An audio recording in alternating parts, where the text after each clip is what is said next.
Hello friends, I'm back and today we'll be taking a look at my old video, Sans Fangirl Cringe Compilation 5.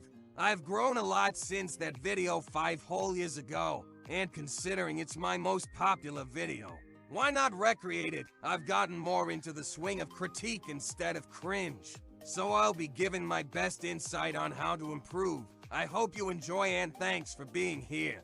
So as we can see here, the head looks to be a 2D sort of view and with skulls. They have this indent that is for the jaw most times that a lot of people use in their art. So for my edit, I wanted to emphasize that this is a skull more than it's a bean shape, and I emphasize that by adding that in. The next part is the eyes looking more front-facing when he's turning to look at her. So I edited it so the eyes are different sizes to give the 3/4 view. I also made a more evened out look to the half-lidded eye.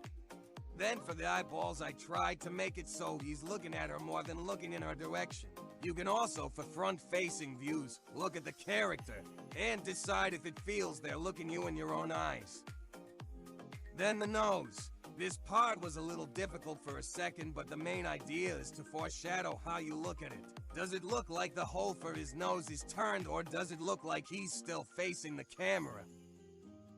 Then we have the mouth. The mouth is harder, but on my drawing app I used the translate feature. Basically, you're trying to make it look like one side is more curved, while the other is in full view.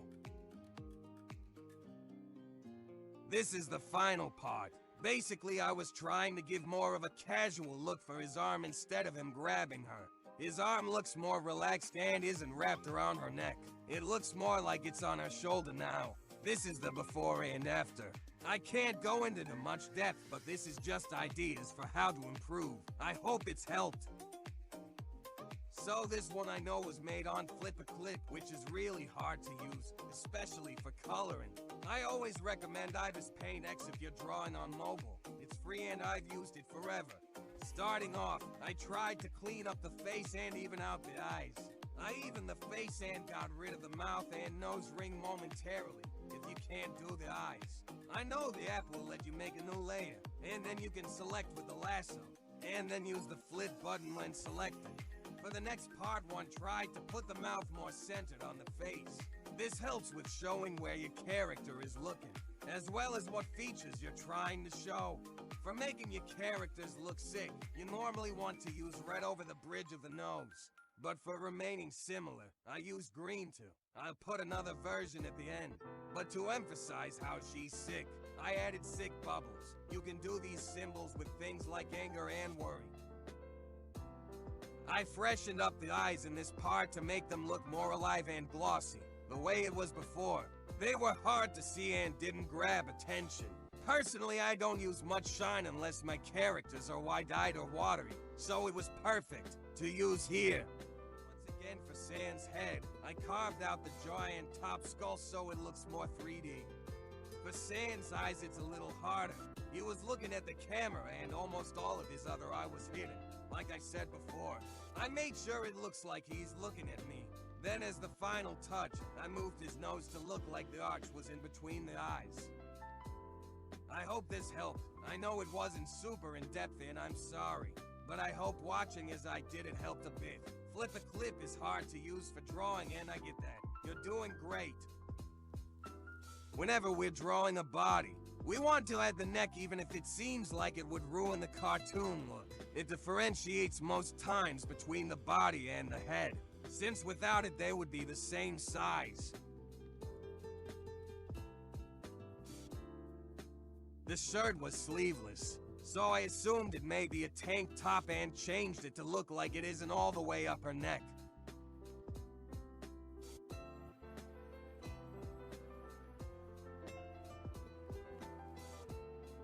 The eyes normally want to look the same size, and try to make it look like she's looking into your own. Skulls have a square shape to the eye sockets, as well as it makes them look calmer and less scared or derpy.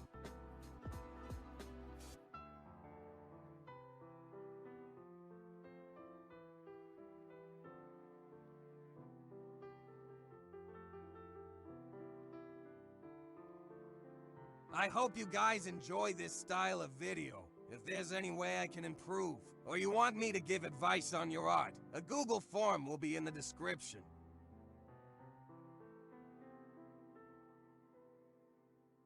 Then we move the mouth to make it seem like if she had a nose. There would be a place between the eyes to sit.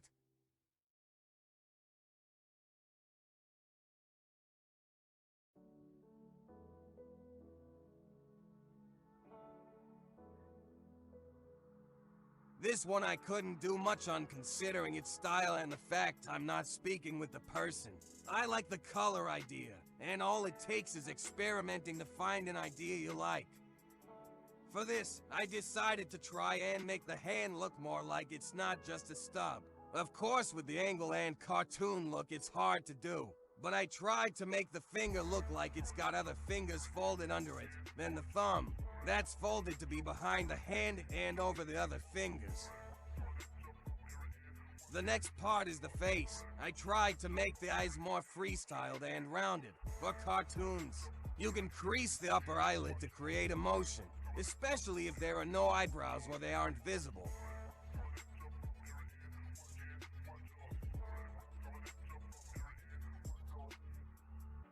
Then the next parts are me making the emotion symbols look more like they're from the characters. You want to have it in the parts of action while not obscuring the view. That can be hard, but it's about testing it out and being willing to change it.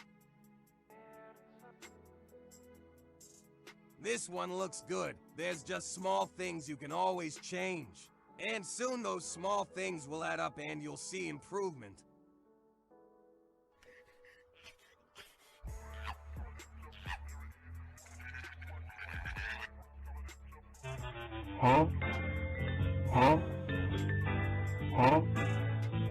Okay, so as I put, I messed up recording, but I tried to soften the blush and make it more blended. There's two ways to do it with airbrush or lines. You can put both together and it also looks good. Then the ears when flopped should be front, and the eyeballs a smaller line size.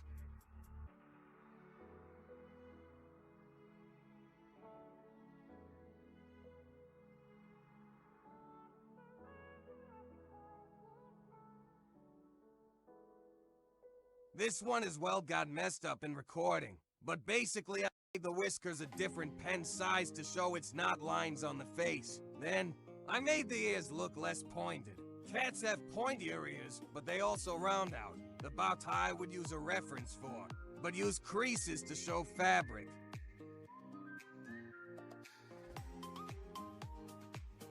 I like this one. I believe it could use a little more attention to detail, but it'll go a long way.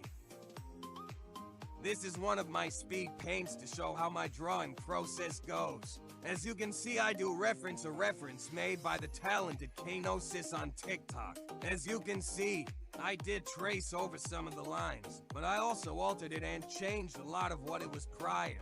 The only big problem I'd like to point out to critique myself is that I didn't use a head reference, and so the head is drawn incorrect.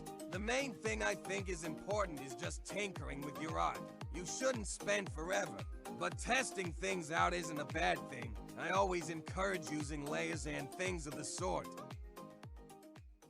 But that's all for this video. I hope some of this helped. And as I said, there's going to be a link to submit your own art if you want help. I'll try to get to all of it. But for now, I hope this was entertaining to watch. Thank you all and have a great day.